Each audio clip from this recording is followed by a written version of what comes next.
प्रणाम करूथिलु किंतु सौभाग्यर कथा जे आज से सौभाग्य फूल माने आम समस्ते भगवान पर श्री चरण तल कोमल फूल होकर आज उपस्थित हेचु।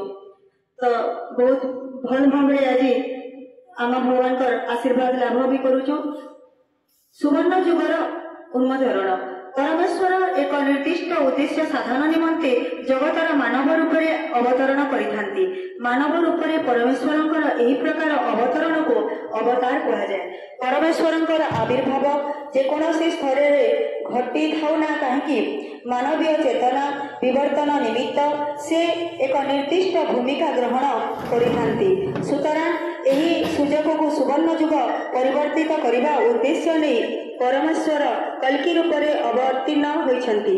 सही समय को सुवर्ण जुग कहा जाए। जो समय अधिकांश मनुष्य परिवर्तन चेतना अधिकारी हुई अहेतुक प्रेम एवं असीम आनंद भोग करिवे।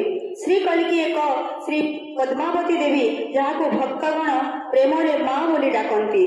तांकर पवित्र दृष्टिकोण एवं विचारधारा प्रचार प्रसार निमित्त सुवर्ण जुग उपस्थापना प्रतिष्ठित होइतिला। एही धर्मनिरपेक्ष संस्थापना अटे। यार आरंभ किपरि हेला जीवाश्रमर प्रतिष्ठा तांकर दृष्टिभंगी और विचारधारा को परिपुष्ट करुथिबा गुरुकुल पाठशालार उद्देश्य होछि दिव्य चेतना प्रशिक्षित ज्ञान को चतुर्दिगरे परिव्याप्त करिबा।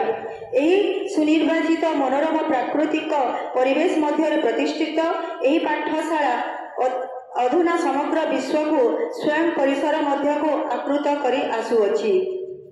एथिरे सम्मिलित कार्य मध्य जीवनर विभिन्न संपर्क मध्य दिव्य भावना एवं दृढ़ अंतर्दृष्टि संधान करिबा पथ प्रदर्शन समुचित शिक्षा दुख एवं बंधन मुक्ति पाइबा आश्रमर परिसर शिशु मानक हसरे मुखरित होता है। विद्यालयर आध्यात्मिकता परिवेश शिशु मानकर मनरे मानवीय कोमल एवं आत्मार मुक्ति संबंधी सचेतन सृष्टि करिଥାଏ। धन्यवाद।